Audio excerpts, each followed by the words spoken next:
메멘토 모리라는 말을 아십니까? 라틴어 메멘토는 리멤버를 뜻하고 모리는 다이, 투다이를 뜻합니다. 그래서 메멘토 모리는 죽는다는 것을 기억해라 또는 죽음을 잊지 말라라는 뜻이죠. 고대 로마에서 전쟁에서 승리하고 돌아오는 군대를 위해 개선식이 열립니다. 그때 사도 마차를 타고 행진하는 개선장군 옆에 노예를 두고 이 노예가 메멘토 모리를 외치게 했다고 합니다. 왜냐하면 개선장군이 사람들의 환호에 취해서 자신의 신분을 망각하고 반역을 꾀할 수 있었기 때문입니다. 그래서 너도 죽는 존재라는 걸 기억해라 라고 외치게 했던 거죠. 현대는 잘 먹고 잘 사는 웰빙을 중시합니다. 그런데 웰빙을 위해서는 먼저 웰다잉, 바른 죽음, 잘된 죽음, 행복한 죽음이 준비되어야 해요. 죽음을 준비한 사람이 웰빙의 삶을 살아갈 수 있습니다. 맹모 삼천지교를 기억하실 거예요. 맹모 삼천지교는 맹자의 어머니가 아들의 교육을 위해서 3번 이사한 데서 유래한 성어입니다. 맹자가 처음 살았던 곳은 공동묘지 근처였죠. 어린 맹자는 그곳에서 친구들과 장례 놀이를 하며 놀았습니다. 이를 본 맹모가 공동묘지 근처는 맹자의 교육에 좋지 않다라고 생각해서 이사를 가죠. 그곳이 시장 근처였습니다. 그랬더니 이번에는 맹자가 친구들과 함께 장사꾼 흉내를 내면서 노는 거예요. 맹모가 이를 보고 역시 공자의 교육에 좋지 않다라는 생각으로 마지막 서당 근처로 이사합니다. 그러자 마침내 맹자가 글 공부에 관심을 가지고 후에 대학자가 되었다라는 이야기가 맹모 삼천지교죠. 맹자가 살았던 공동묘지 그리고 시장, 서당에는 숨겨진 의미가 있습니다. 먼저 맹자는 공동묘지에 살면서 사람들의 장례하는 걸 봐요. 그러면서 죽음의 의미에 대해서 깊이 생각합니다. 누구나 죽는구나. 그리고 이사간 시장에서 상인들이 매일 삶의 자리에서 치열하게 살아가는 모습을 보면서 생의 의미, 삶의 의미에 대해서 깊이 생각합니다. 죽음을 생각하고 삶의 의미를 생각한 맹자가 드디어 서당에서 학문의 길에 들어서고 바르게 공부의 대학자가 되었다라는 것이죠. 웰빙을 위해서는 웰다잉이 먼저 준비되어야 하는 것처럼 죽음의 의미를 깨달은 사람이 삶도 의미 있게 살아갈 수 있습니다. 예수님을 믿고 따르는 그리스도인 역시 마찬가지입니다. 먼저 예수님의 죽음의 의미를 바로 알아야 내가 그리스도인으로서 어떻게 살아갈 것인가가 분명해집니다. 2024년 부활절을 맞이하여 예수님의 죽음과 부활의 의미가 다시 한번 우리 가슴에 새겨지기를 소망합니다. 한 해를 교회 절기를 따라 배열한 교회력에서 가장 긴 절기가 사순절이에요. 사수는 40일을 뜻합니다. 그러면 참고로 오순은 며칠을 뜻해요? 50일을 뜻하죠. 오순절은 초실절, 부활절로부터 50일째 되는 절기를 뜻합니다. 예전에는 77절, 다음날 50일 이렇게 계산했던 거예요. 그래서 사수는 부활절 전날부터 주일을 뺀 40일간 계산해요. 그래서 올해 사순절은 2월 14일 제수요일부터 어제 3월 30일까지 6주가 넘습니다.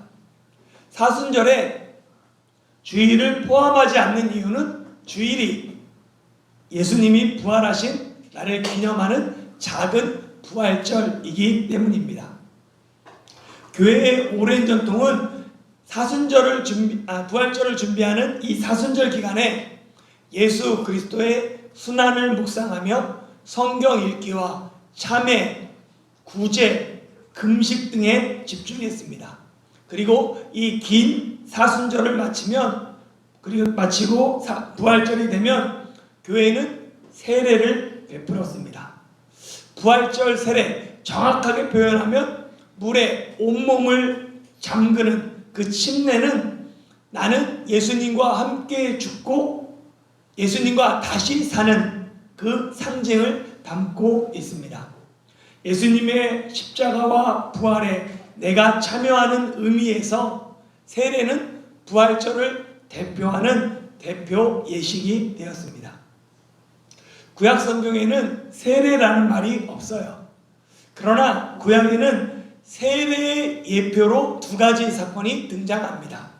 첫 번째 사건은 하나님이 물로 세상을 심판하셨을 때 노아의 가족 8명이 방주에서 구원받은 사건, 이 사건을 베드로는 베드로전서 3장 21절에서 물은 예수 그리스도께서 부활하심으로 말미암아 이제 너희를 구원하는 표니 곧 세례라 라고 설명하고 있습니다.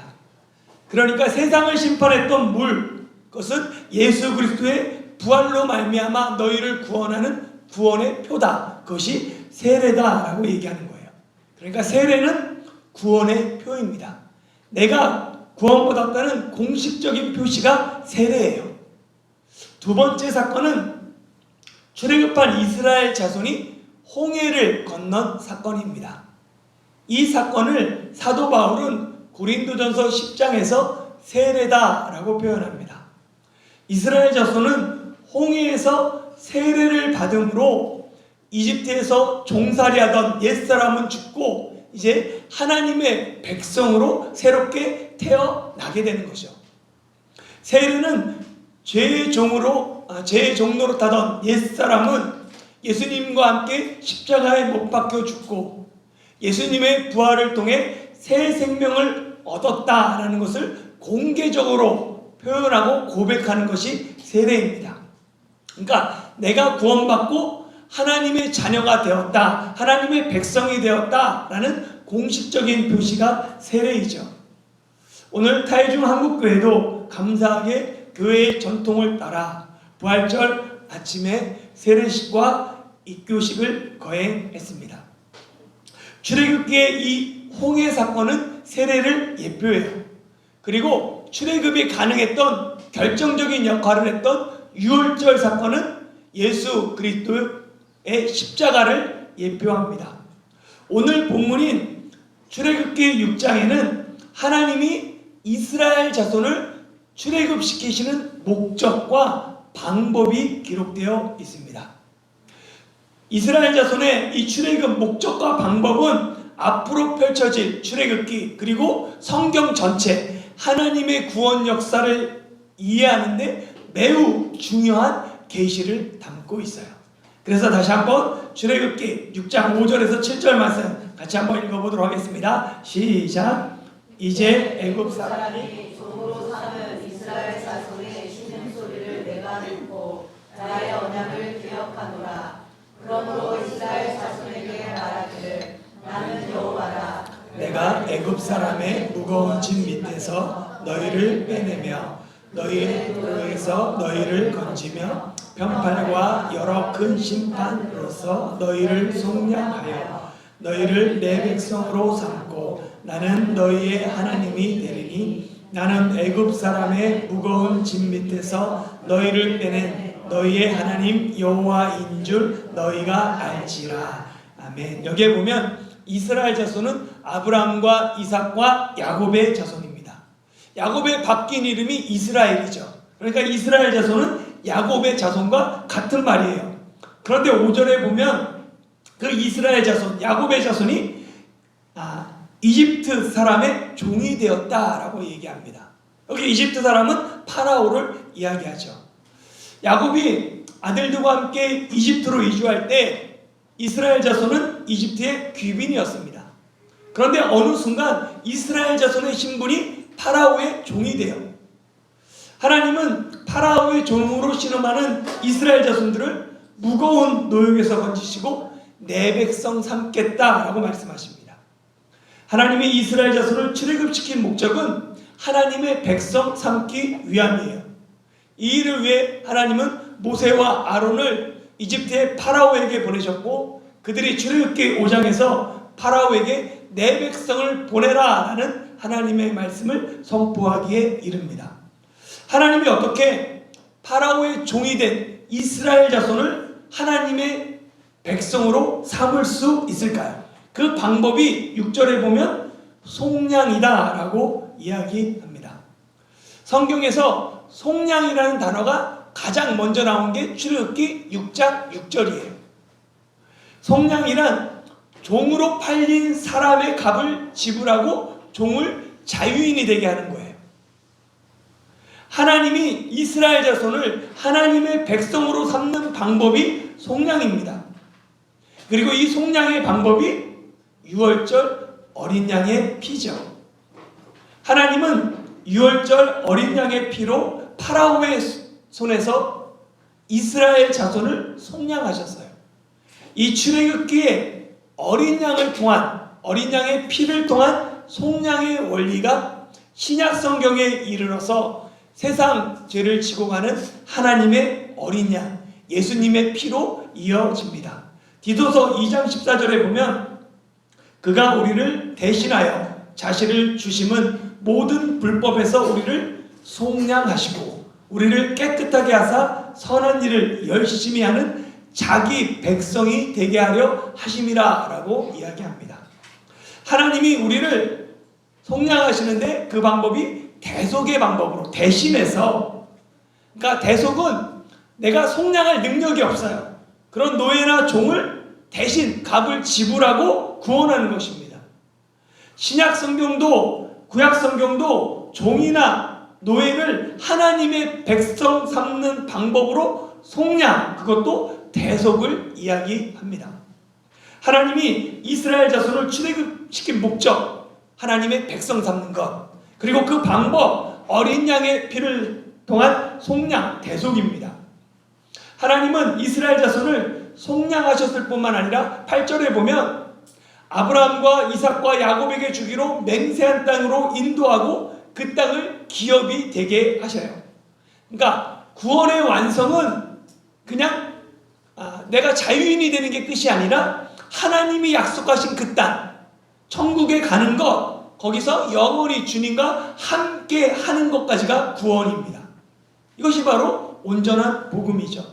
출애굽기의 구원이 단순히 이스라엘 자손을 파라오의 종에서 속량하는 것으로 끝나지 않고 약속의 땅으로 이어지는 것처럼 예수님의 구원은 십자가에서 끝나지 않고 부활로 이어집니다. 부활이 기독교의 가장 중요하고 부활절이 가장 중요한 절기가 된 이유는 예수님이 부활을 통해 죄의 권세인 사망에서 승리하셨기 때문입니다. 하나님이 처음 사람을 만드셨을 때 하나님의 형상대로 지음받은 사람은 하나님과 교제하며 하나님과 함께 영생을 누리는 존재였습니다.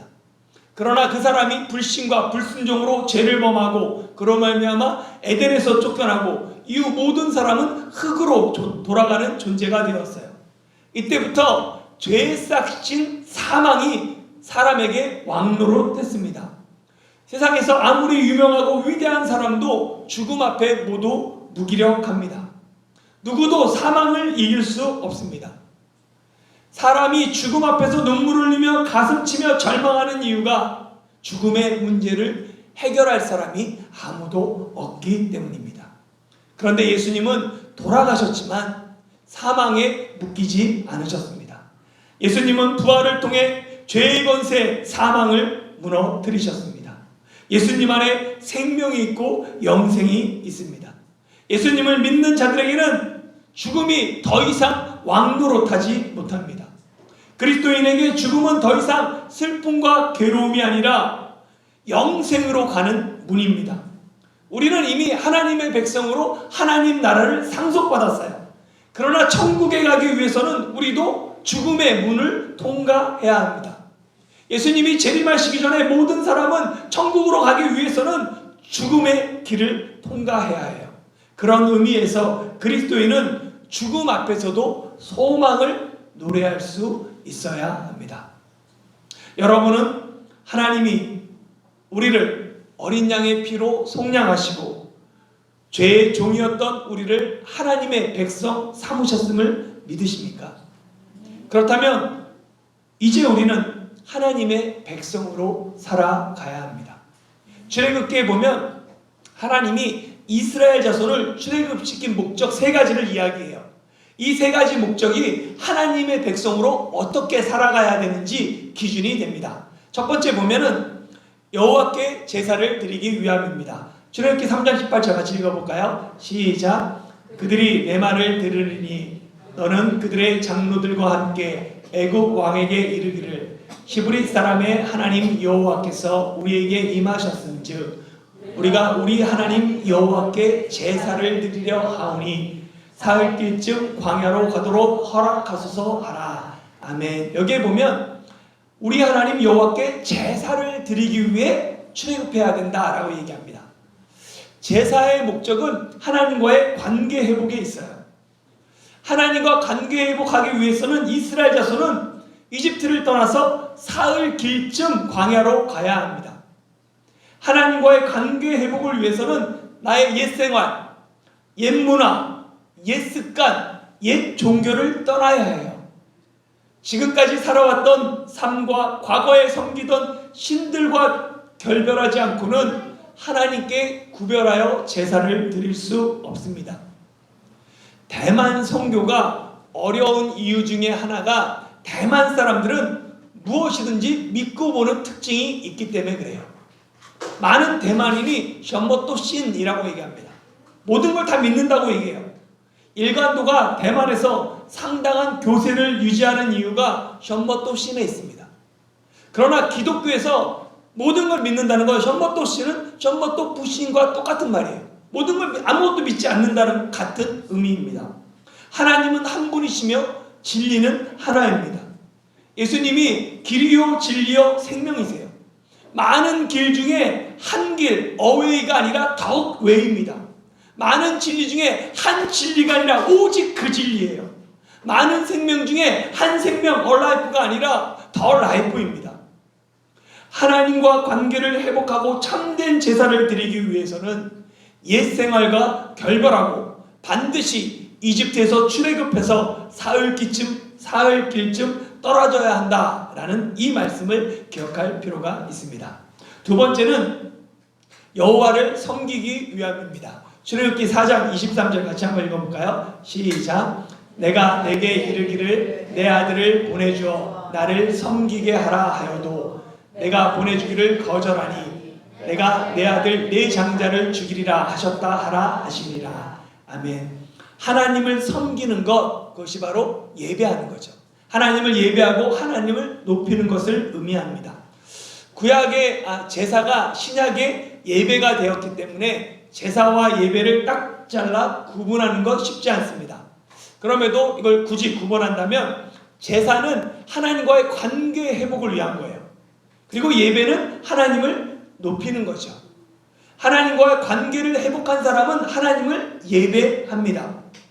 예수님이 흠없는 제물과 영원한 제사장이 되셔서 구약의 제사를 완성하셨어요. 그렇기 때문에 우리는 신약시대를 살아가면서 더 이상 제사 드리지 않습니다. 그러나 제사는 사라졌지만 예배는 지금도 계속돼요. 다른 무엇보다도 이 땅에서 가장 중요한 것 하나를 뽑으라면 예배입니다. 왜냐하면 예배는 천국에서도 이어지기 때문에 그래요. 천국에 가면 이 땅의 것들이 대부분 소용이 없어요. 그런데 천국에서도 변함없이 계속되는 게 예배입니다.